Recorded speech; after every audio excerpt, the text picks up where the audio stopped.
Hi guys, welcome back to a new reading vlog, which feels a little weird to say after I've been filming it for like 5 days. I've been filming it since Monday and it's Friday, but I'm pretty sure I haven't started this vlog. If I have, you'll never see this clip. I don't know what's going on at this point, the vlog's chaotic already, so just enjoy the vlog. This is a challenge that I'm doing in August, which is 31 books in 31 days. Obviously, I'm going to try and read a book a day. Not literally have to read a book every day, but some days I'll read 2, some days I'll read 0. But hopefully I will get this challenge done this month. I'm also trying to upload on my Instagram every single day with a picture and a review of the books that I am reading. So if you would like to see more in-depth reviews, check out my Instagram and my Goodreads, always linked below.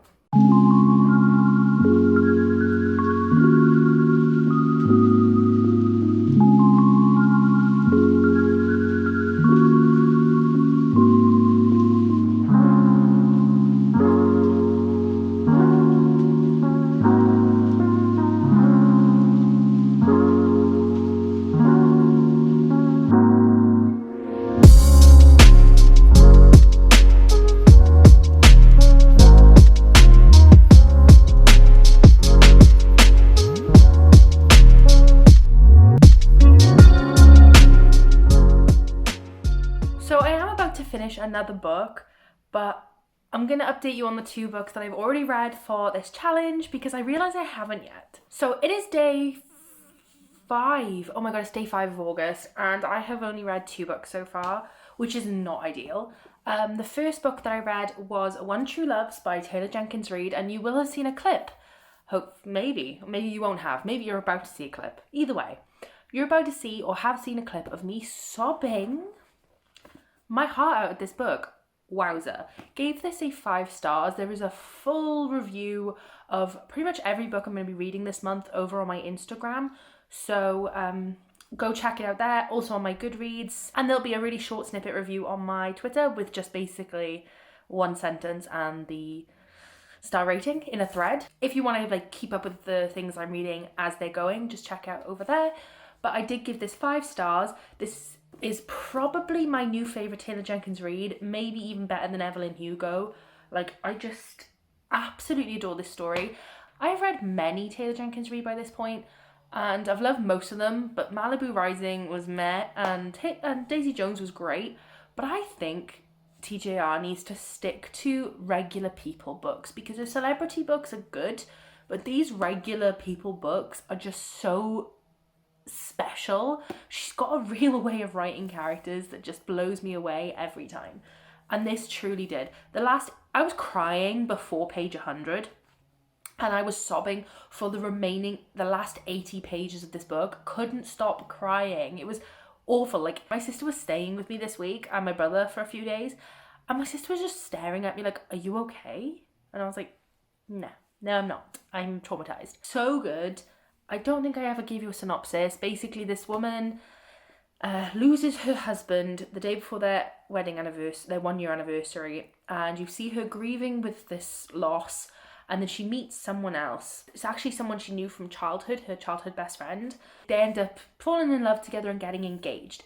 And then one day, she gets a call from her dead husband because he was in a plane crash and he never actually died. And he's been trying all this time to get back to her. Literal goosebumps even talking about the synopsis of this book. It was so heart-wrenching. I feel like if you haven't been in love with someone and you don't know how it would feel to worry about losing someone that you love in that way, you would never get the full impact of this story. But if you've ever felt any sort of loss, not just death, I mean breakup, or if you've ever felt any fear of losing someone, this book will hit you so hard. It'll hurt. So definitely recommend this incredible book. But then I unfortunately went on to read Love on the Brain because I had an arc of it, and I am massive fan of The Love Hypothesis. I think I gave it 5 stars. Incredible. So I was really hopeful for this story. I did technically DNF it, but I DNF'd it 70% of the way in, so I'm counting it as read for this challenge because it took me 2.5 days. It literally put me in such a bad mood. This was an awful book. I'm giving it 1 star. It was not okay. The beginning just started wrong. It was on the wrong foot for me. It was bland. It was way too scientific. it was just very meh. And then the characters had zero chemistry. I didn't care about any of the friendships. Like, I just don't really understand what was going on. Don't get it. I know it's got great reviews from our other ARC readers. I know it'll probably be a real big... And I know that it'll probably be a massive hit when it does come out in the middle of this month. But right now, that was one of the worst books I've read. I'm going to be completely honest with you. So, not a great start. Not a great follow-up to One True Loves. Now I'm about to go and finish The Hating Game by Sally Thorne. Apparently I'm in a romance mood. I am enjoying this so far. I think it's like a 3-star. Like, it's a solid 3. It's giving what is giving. What is trying to give. It's just I'm finding, like, the beginning of the book, they hate each other. Like, they work together and they hate each other. I'm finding it all very trivial. And I'm finding it quite childish, and their arguments are affecting other people, and at that point, just let it go. It's not cute, it's not anything. So now I'm like at that point where even though we're in the better side of things and the romance has begun and stuff, you've already kind of wound me up. I'm not really a massive fan of the characters, but I'm not disliking it by any means. It's a good, fun romance. It's definitely one I would want to read by a pool, so enjoying it. I have a very short amount left, so I'm going to go and finish that, and then I will update you with my thoughts then or tomorrow or whatever.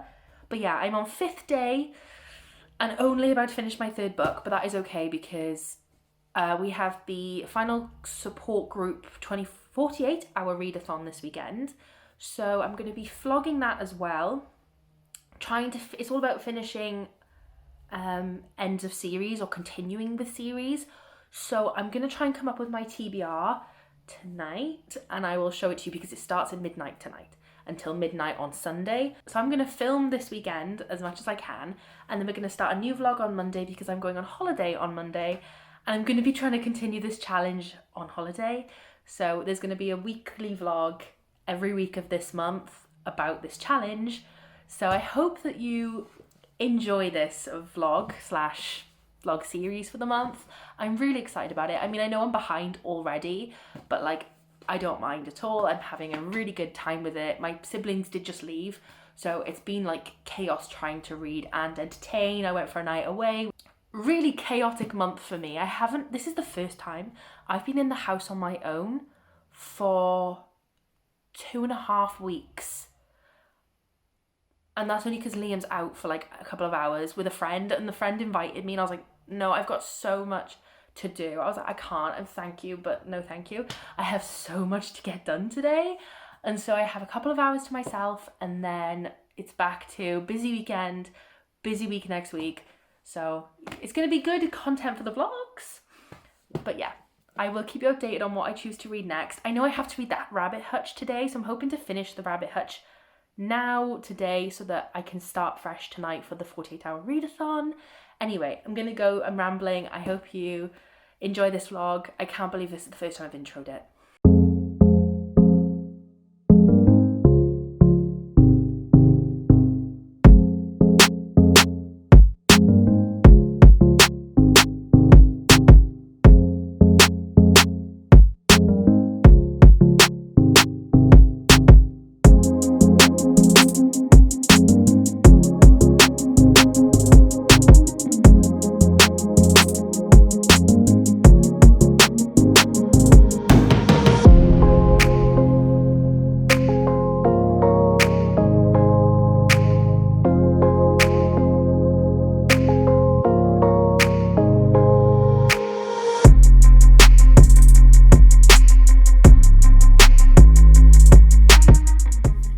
Absolutely boiling in here today. My goodness, I cannot cope with the summer heat. I'm a winter girl through and through. I have my stack of books here that I don't plan on getting to them all, especially now with my headache and being 16 hours in already, but I definitely want to make progress or read maybe 2 or 3. So I'm just going to read you through them. The whole point of this 48-hour readathon is part of the final support group readathon, and it's a readathon where you are meant to progress or finish series that you've started. So that is the plan with this here. To be honest, I've been doing really well at doing that anyway, so I don't have too many. I've got Happily Ever After by Kira Cass. This is the short story collection from the Selection series, and it's kind of disgusting that I haven't read this yet, especially as Jade got this for me as a congrats on the new job present, and I have done that job, finished my contract and left, and still not read this book. So I'm gonna hopefully finish this. It should be quite easy and light. It is 400 pages though, so we'll see. The next two are the same series, and that is The Goal and the Score by Elle Kennedy. These are two books in the Off-Campus series, book 3 and 4. Technically, I've not finished the series if I've read these, because there is something called The Legacy, and that is like a short story collection. But I'm going to count it as finished when I finish these two, because short story collections, like, they're just additions. I say as I'm about to read this to finish a series, but still. So I'm going to read these two and finish off a series. Go me, very pleased. They should be really easy. And then the last book is The House with the Golden Door by Elodie Harper. This is the second book in the Wolf Den trilogy, and the only, the latest book to have come out. And I've been reading this since beginning of June, like the first few days, and I'm not far in at all. I'm 168 pages in, so it's embarrassing at this point. I need to just finish this book. I don't think I'm going to do it in the next couple of days, but if I have time, I would love to progress in this after reading those. Because it's not really on my list now for this month to prioritize, because it's such a big book and I'm trying to read 31 books. So that is like a last minute, just make progress if you can. I'm going to go sit down now with a cup of coffee to have a little break between my busy morning / early afternoon and having to make a bunch of bookmarks tonight. So gonna get on with reading this. It is only 340 pages and I've just seen the last sentence. I'm gonna go and make some progress on this right now.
So you may have just seen all the clips of me chilling last night in the hot tub.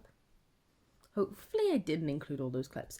I had one too many wines, paying for it today, feeling very unwell, very sensitive. While I was having a well-needed nap, a parcel came.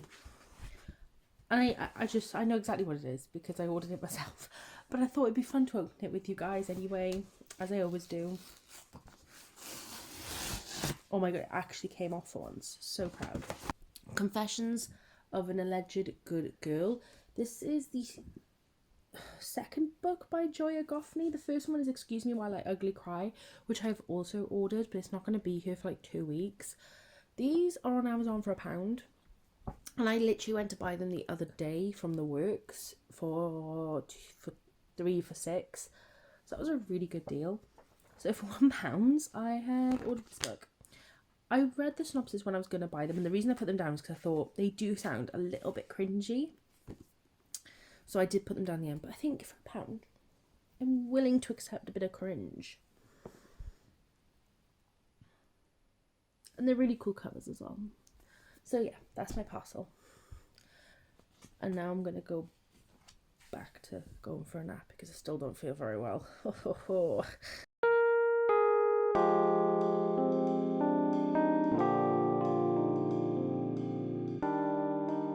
This is not the world's best angle, nor do I look the world's best. I've woken up with a terrible headache and I've had so much to do today. So I've been out all day. It's like 3:30 now and I'm finally back. And I still have so much to do. I have to make 1,000,001 bookmarks today because I'm going away on Monday, as I've said. So it's been blooming stressful. And today we are like, 16 hours into the 48-hour readathon. I've not even started yet. I'm about to sit down and do at least half an hour to an hour of reading. But first of all, I want to update you on the 2 books that I finished since I last spoke to you. So I said I was going to finish The Hating Game, and I did. I have gone with 3 stars as my overall rating. I think that it is a very easy, fun read, and it definitely gave me Spanish love deception vibes with the workplace romance, the wedding. Like, it was very, very Spanish love deception, which I really, really enjoyed. But I do feel like these 2 characters, they've got this rivalry between them. They hate each other. And in the office, they do these things that affect other people. Like, at one point, we meet the HR woman, and she's talking about how just tired she looks and how exhausted. She's like, you guys are like my full-time job. I just felt sorry for everyone else. And I was like, you 2 need to get over yourselves. You're grown adults, and you're acting this way. There's also a lot of cringy scenes, not between the main couple, but our main character, Lucy. Like, at the end, there's a scene where Lucy and Josh's dad are having this debate, conversation, argument type thing. Try not to spoil anything. And it's so cringy. She's like, yeah, I'm a girl boss. And I'm like, no, you're cringy in public. You're embarrassing yourself, darling. So, wasn't convinced, but also didn't hate it. I definitely think I might even watch the movie tonight. I might, because I think it'd be really good, and I still enjoyed this as a romance. It's just definitely not one I will be putting on my reread list. I'm going to definitely give this copy away. But I had a good time reading it anyway. The other book I read was The Rabbit Hutch by Tess Gunty. I was on a read along with this, so you will see, again, as you will with every book I read this month, a full in-depth review on my Instagram tomorrow. So it will be up by the time you are seeing this. I've already written it. It was not bad. Let me start by saying that, because I am giving it a 2 stars, so it sounds like it's bad. That's not the case. It's just very much, if you are a fan of Bunny by Mona Awad, this is your kind of book. I hated that book. Like, 1 star, despise. So this was not for me. I don't mind a weird book. Like, Catherine House by Elizabeth Thomas is like one of my top 20 favourite books, you know? It was a really, really good book. 4.5 or 5 stars. So I like a weird book, but I don't know, something about bunnies and rabbits just don't blend with me. It's kind of like a short story collection around everybody living in this building, and the building is called the Rabbit Hutch. And we specifically kind of follow 3 boys and a girl, Blandine, I don't know, and 3 guys, Malik, Todd, and something else, right? And you think they're going to be the main characters, but they're kind of not. You see them like 3 times. But there's also a bunch of other short stories of the people either living in the Rabbit Hutch or surrounding the Rabbit Hutch and stuff like that. So you kind of get to know everybody. And then by the end, a lot of them tie in together. It's also definitely one of those books you've got to really think deep about. It's got a lot of hidden meanings about toxic masculinity and the way we're all not really awake in the real world. We're kind of living life on autopilot. So many hidden messages in the book, but it's just not something that I was invested enough into to really gather any of that hidden meaning. It just wasn't great for me personally. The end shocked me. I was like, oh my goodness. But I would never reread this again. I'm gonna just give it away or put it to charity shop and see if somebody else would enjoy this more than I did. A beautiful dress somewhere. Bro, you're not pirating. Oh, I'm not pirating, hon. Lauren, you're not pirated.